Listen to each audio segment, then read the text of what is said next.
Hello students, welcome to my YouTube channel easy learning. इस video में हम BEGS 183 की बुक जिसका नाम है राइटिंग एंड स्टडी स्किल, उसके 6th यूनिट के थर्ड मोस्ट इम्पॉर्टेंट क्वेश्चन पर डिस्कशन करेंगे। तो गाइज, हमारे यूनिट का नाम है राइट अ कंपोजिशन, और इससे पहले मैं इस यूनिट के 2 क्वेश्चन की वीडियोस अपलोड कर चुकी हूँ। अगर आपने वो नहीं देखी तो प्लीज वो भी देखिए, उनका लिंक मैं डिस्क्रिप्शन में डाल दूंगी। तो आज हम पढ़ेंगे कि जो कंपोजिशन होती है उसको हम किस तरह से लिखते हैं। उसको लिखने के लिए हमारे जो मेजर कंपोनेंट्स होते हैं वो कौन कौन से होते हैं, उसके बारे में हम इस क्वेश्चन में डिस्कशन करेंगे। तो वीडियो स्टार्ट करने से पहले मैं आपसे कहना चाहती हूँ, अगर आपने मेरे चैनल को सब्सक्राइब नहीं किया तो प्लीज मेरे चैनल को सब्सक्राइब करें, वीडियो को लाइक करें, शेयर करें एंड कमेंट करके जरूर बताएं आपको वीडियो कैसी लगी। एंड अगर आपको नोट्स चाहिए तो आप व्हाट्सएप पर कॉन्टेक्ट कर सकते हैं, व्हाट्सएप नंबर मैं डिस्क्रिप्शन में डाल दूंगी।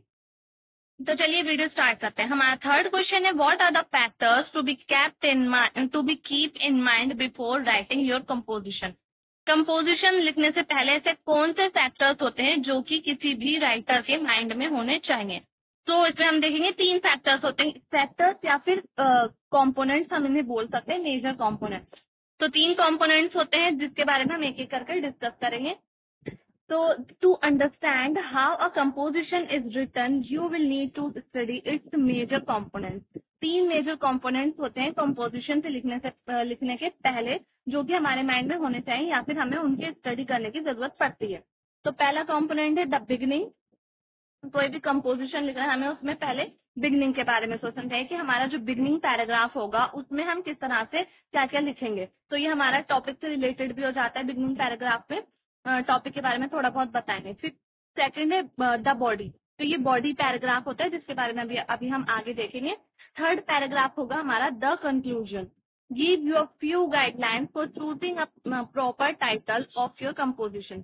तो जब जो भी हम कोई भी कंपोजिशन के लिए टाइटल सोचेंगे उसके उस टाइटल पर हमें इस तरह से 3 कंपोनेंट्स के अकॉर्डिंग को लिखना पड़ेगा। The title should be clear enough, short and to the point. तो टाइटल जो है वो क्लियर होना चाहिए, शॉर्ट होना चाहिए और टू द पॉइंट होना चाहिए। सेकंड पॉइंट है it should arouse interest and make a person want to read the composition. तो टाइटल जो है वो इस तरह का होना चाहिए जो कि रीडर का जो इंटरेस्ट है वो बना रहे उसमें। अगर कोई रीडर अगर कोई भी व्यक्ति आपकी जो कंपोजिशन है वो पढ़ रहा है तो उसको इंटरेस्ट आता है ताकि वो आगे आगे पढ़ता जाए। ऐसा ना हो कि आप स्टार्टिंग का ही अपना जो बिगिनिंग पैराग्राफ है उसको इतना ज्यादा बोरिंग कर दें कि कोई इंसान छोड़कर चला जाए, वो आगे पढ़े भी नहीं आपकी कंपोजिशन। तो आपको इस तरह से लिखना चाहिए कि उसका इंटरेस्ट बना रहे उस पर्सन का। तो हमारा फर्स्ट पैराग्राफ जो है द बिगनिंग, उसके बारे में हम देख लेते हैं। The beginning of the composition is also referred to as the introduction, the introductory paragraph और द ओपनिंग पैराग्राफ। तो जो बिगनिंग पैराग्राफ होता है उसको हम इंट्रोडक्शन भी कह सकते हैं। उसमें इंट्रोडक्शन दिया जाता है, जो भी हमारा टॉपिक होता है, जो भी हमने चूज किया होता है उसके बारे में इंट्रोडक्शन दिया जाता है, उसको इंट्रोडक्टरी पैराग्राफ या फिर ओपनिंग पैराग्राफ भी कहा जाता है। It is not necessarily limited to 1 paragraph.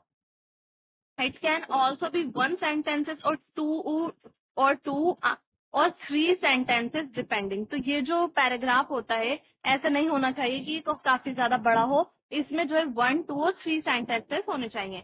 On the topic and length of the composition. तो कंपोजिशन के लेंथ के अकॉर्डिंग उसके जो टॉपिक है, टॉपिक से रिलेटेड 2, 3 और 1 सेंटेंस होना चाहिए। तो ये हमारा बिगनिंग हो जाएगा। The opening paragraph should state the subject और the main idea of the composition. तो ओपनिंग पैराग्राफ से हमें सब्जेक्ट के बारे में पता चलता है और जो भी कंपोजिशन लिखी जा रही है उसका मेन आइडिया क्या होगा, उसमें क्या बताया जाएगा, ये सब हमें बिगनिंग पैराग्राफ में पता चलता है। The following points when you right your introduction. तो कुछ पॉइंट्स दे रखे हैं यहाँ पे जो कि हम अपना वो लिख रहे होते हैं कंपोजिशन, उसके बारे में पता चल सकता है हमें इससे। इंट्रोडक्शन जो भी हम लिखेंगे, the interest and curiosity of the reader. तो हमारा जो इंट्रोडक्शन होना चाहिए वो इस तरह का होना चाहिए जिससे रीडर का इंटरेस्ट बना रहे और क्यूरियोसिटी उसकी बनी रहे। It should take you straight to the point of the topic. तो आपको जो है सीधे सीधे चलना चाहिए, घुमा फिराकर बातों को नहीं कहना चाहिए, सीधी सीधी बातों को कहना चाहिए आपके टॉपिक से रिलेटेड।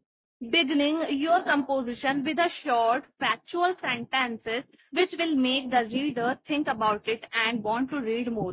तो आपकी जो कंपोजिशन है आपको उसकी बिगनिंग इस तरह से करनी चाहिए कि वो छोटी भी हो, उसमें फैक्चुअल सेंटेंसेस हो, फैक्ट से रिलेटेड हो, साथ ही साथ आपके जो रीडर है, जो आपकी कंपोजिशन पढ़ रहे हैं, वो उसके बारे में सोचें कि आपने क्या लिखा है और वो उसको आगे और पढ़ना चाहें। तो अब हमारा नेक्स्ट पैराग्राफ आएगा द बॉडी पैराग्राफ। तो द बॉडी पैराग्राफ में क्या होता है इसके बारे में हम देख लेते हैं।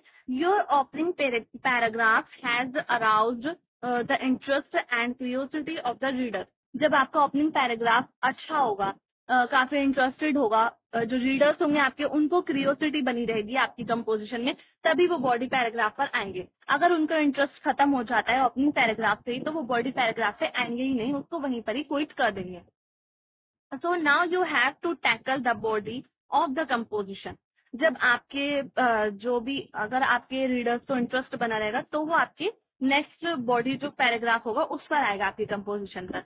Here your concern should to be to develop the topic and to concentrate one of the use of language to express your thoughts clearly. तो आपको यहाँ पर अपना कंसर्न दिखाना है, अपने टॉपिक को अच्छे से डेवलप करना है और आपको कंसंट्रेट करना है अपनी लैंग्वेज पर, एंड जो लैंग्वेज आप यूज कर रहे हैं उसको आपको इतने अच्छे से एक्सप्रेस करना है ताकि जो आपके रीडर्स हों आपके थॉट्स को क्लियरली समझ सकें। तो आपको बॉडी पैराग्राफ में अपने थॉट को अच्छे से एक्सप्रेस करना होता है। Only then will the reader be able to follow the ideas in your composition. तो जो आपके रीडर्स होते हैं वो आपके आइडियाज को, जो भी आपने अपनी कंपोजिशन में अपने आइडियाज दिए, उनको फॉलो भी कर सकते हैं।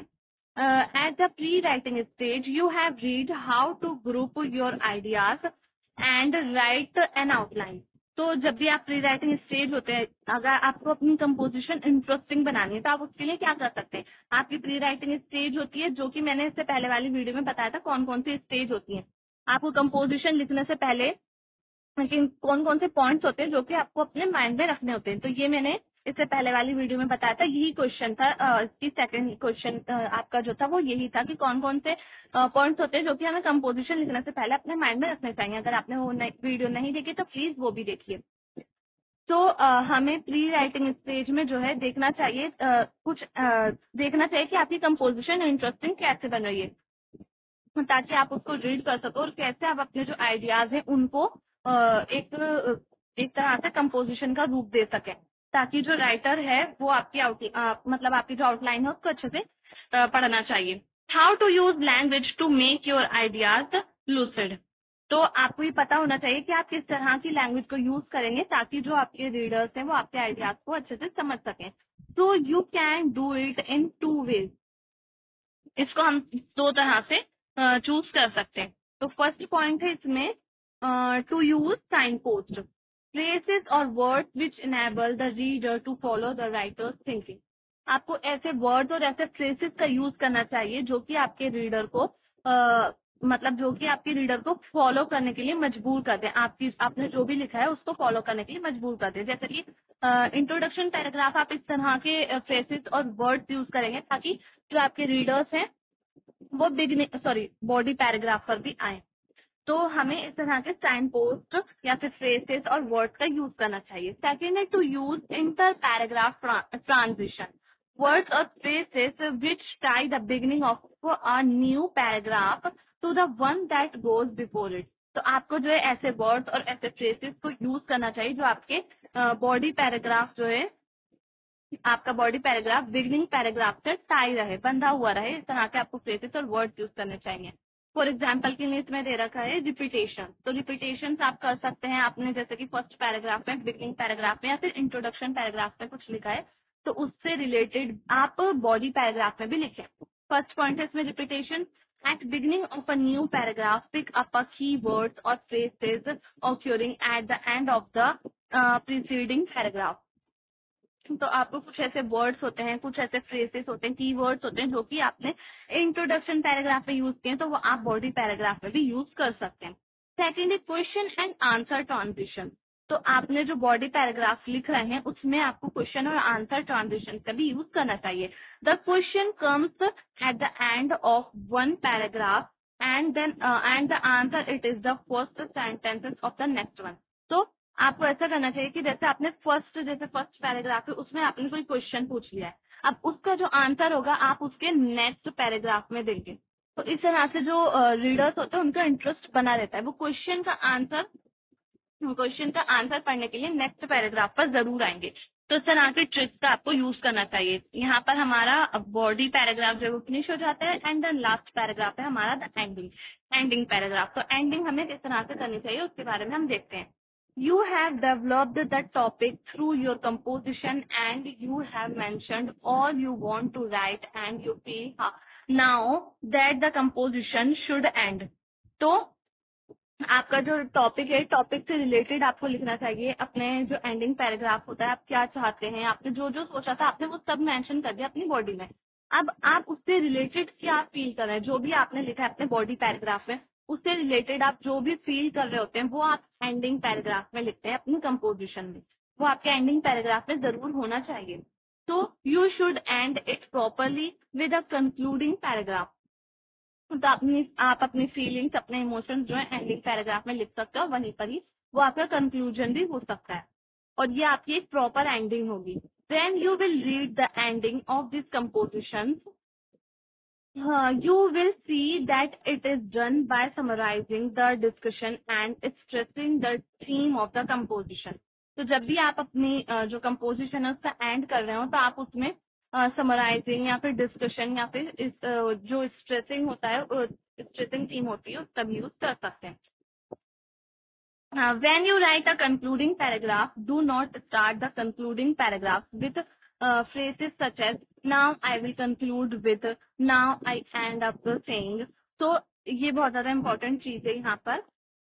जब भी आप अपने पैराग्राफ का एंड कर रहे होते हैं, कंक्लूडिंग पैराग्राफ लिख रहे होते हैं, तो आपको ये खुद से नहीं बताना है कि हमारा ही कंक्लूडिंग पैराग्राफ, कंक्लूडिंग फ्रेसेस जो होते हैं उनको यूज बिल्कुल नहीं करना है। जैसे यहाँ पे एग्जाम्पल के थ्रू दे रखा है now I will conclude with, तो हमें ये नहीं लिखना है now I and up saying, ये भी नहीं लिखना है। They reduce the force of the idea presented in the sentence that followed.